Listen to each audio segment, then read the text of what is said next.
International cricket council ने पाकिस्तान के spinner Noman Ali को ICC player of the month करार दे दिया। नोमान को अक्टूबर के लिए ICC player of the month करार दिया गया है। नोमान अली ने इंग्लैंड के खिलाफ टेस्ट सीरीज़ की जीत में अहम किरदार अदा किया था। उन्होंने सीरीज़ में 13.85 की औसतन से 20 विकेटें ली थी। इस हवाले से नोमान अली का कहना है कि ICC player of the month का अवार्ड एक एजाज़ है। उन्होंने कहा कि तारीखी परफॉर्मेंस के लिए सपोर्ट करने पर टीम के साथियों का भी शुक्रिया अदा करता हूँ।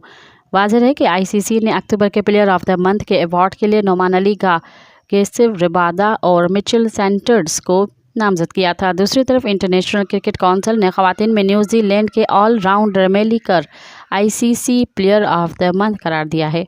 मज़ीद ख़बरनि ऐं तफ़सीलात लाइ विज़िट कयो असांजी वेबसाइट www.awamiNewsHD.com ऐं ॾिसंदा रहो अवामी न्यूज़ HD।